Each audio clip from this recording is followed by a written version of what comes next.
On this day in 1968, George Connelly made his competitive debut as a substitute for League Champions Celtic against Scottish Cup winners Dunfermline at a dangerously overcrowded East End park.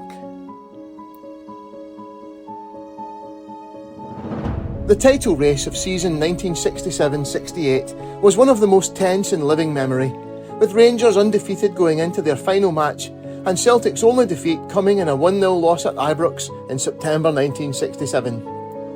The 2-2 draw between the Glasgow Giants at Celtic Park in January 1968 had been a personal nightmare for John Fallon, who twice blundered to gift Rangers equalisers after Celtic twice led. Neck and neck on the penultimate weekend of the league season, on the 20th of April 1968, Celtic looked like falling behind as Rangers led Kilmarnock 2-1 at Rugby Park, while Celtic pounded relentlessly against a resolute Morton defence, holding grimly onto a 1-1 draw as the match entered its final minute. As the tension reached unbearable levels, Bobby Lennox came to the rescue with his 19th goal in 13 consecutive games to keep Celtic on top. Raymond Jacobs reported in the Glasgow Herald of the 22nd of April 1968. Lennox may never again score a goal as valuable to his club or one so dramatic in its timing as he did for Celtic on Saturday. Before it, Celtic seemed destined to fall behind again in the League Championship contest.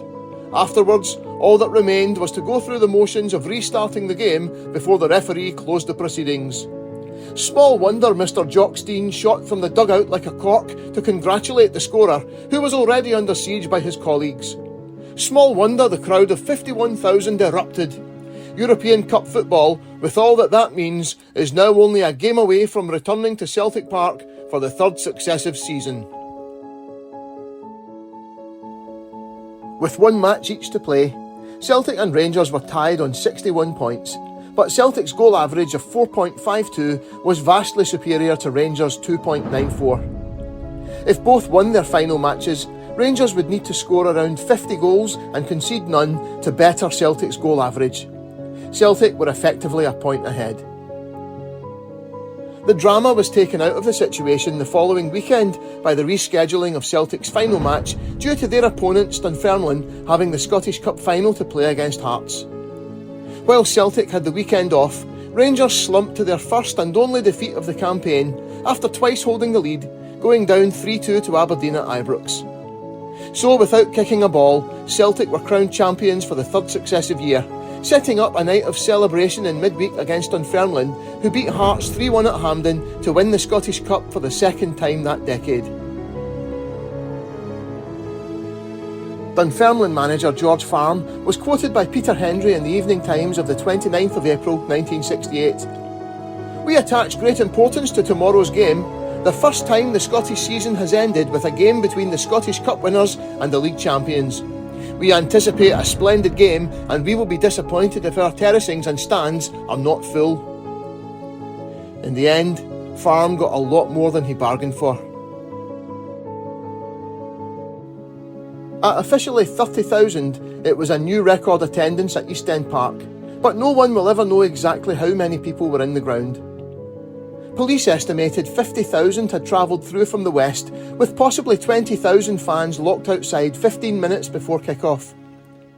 Ger Henderson wrote in the Evening Times of the 1st of May 1968, "Scotland's greatest and most thrilling league match of the season came perilously close to being a disaster scene last night.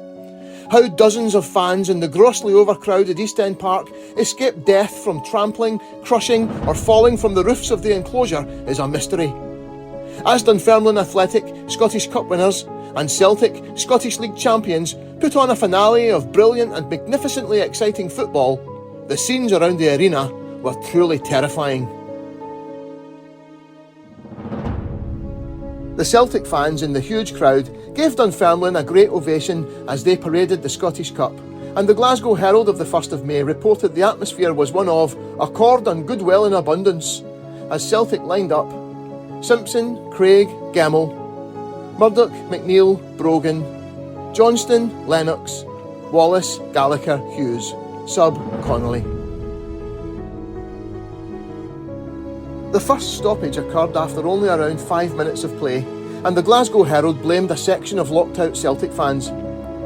49 persons were injured when thousands of Celtic supporters broke down a gate at East End Park last night, just after the start of the Dunfermline Athletic Celtic closing league game of the season. There was panic as one crowd met another. Hundreds of people were scrambling over the walls to get in as hundreds inside tried to escape. At one point, police had to draw their batons to prevent spectators coming in. Ger Henderson reported in the Evening Times, "Hundreds of supporters, most of them in their early teens, scaled the roofs of the enclosures, and there was a serious danger that the asbestos sheeting would collapse and send them hurtling among the packed crowds below." As the players were taken back into the dressing rooms, Jock Stein and George Farm took to the field to call for calm and ask fans to come down from the roofs. When the match was restarted, only another 10 minutes had been played when it had to be stopped again. Ger Henderson wrote, "By far the most serious incident came when only 18 minutes of actual football had been played. Then, as John Hughes and Celtic struck on the left touchline, a huge tidal wave of supporters swept down from the rim of the northeast terracing.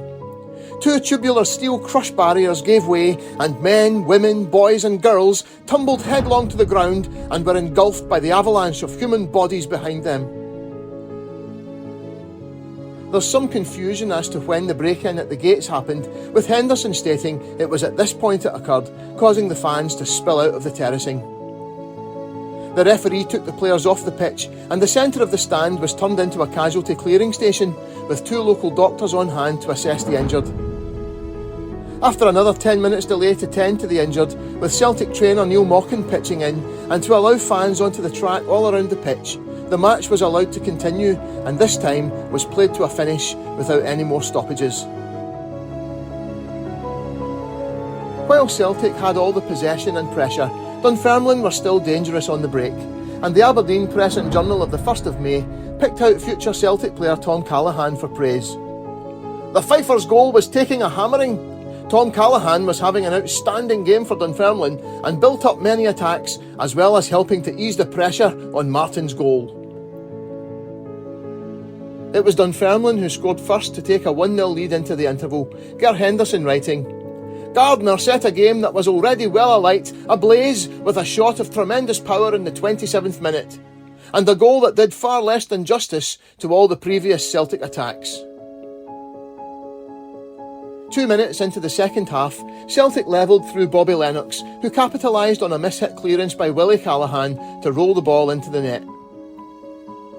It was on 59 minutes that George Connelly came on for his competitive debut, replacing Charlie Gallagher, who had played a vital role in Celtic's title charge after Bertie Auld picked up a long-term knee injury at Fir Park in February. Bobby Lennox was in unstoppable form that season and scored his 41st goal of the campaign to win the match for Celtic with a scorching shot from almost on the byline. Ger Henderson wrote, "The same Lennox won the points with a would-you-believe-it goal scored from a near-impossible angle in the 72nd minute. And as a hair-raising climax, Ronnie Simpson made a last-second suicide dive at the feet of Gardner, lived and won the match for Celtic." Celtic took the championship by 2 clear points, with a record total of 63 from a possible 68, and 104 goals scored in 34 matches. Bobby Lennox won the Bronze Boot for the 3rd top league scorer in European football, but was only informed of it after a Celtic director attended the lavish award ceremony and presented it to him at a pre-match meal the following season. The newspaper reports the following day were dominated by the near calamity that unfolded in the early part of the game. Ger Henderson wrote, "At the end, every fan must have been limp with exhaustion, and most were doubly lucky. Lucky to have seen such a match, and lucky that they were not on the casualty list." Altogether, 49 fans were treated for injuries at the ground, and 14 taken to Dunfermline and West Fife Hospital, although most had only minor injuries and were not detained overnight. But one fan was not so lucky. 67-year-old William Brown from White Inch in Glasgow, attending his first match in 2 years on the spur of the moment, was described in the Evening Times of the 1st of May 1968 as being critically ill in Edinburgh Royal Infirmary with severe head injuries. He died the following day.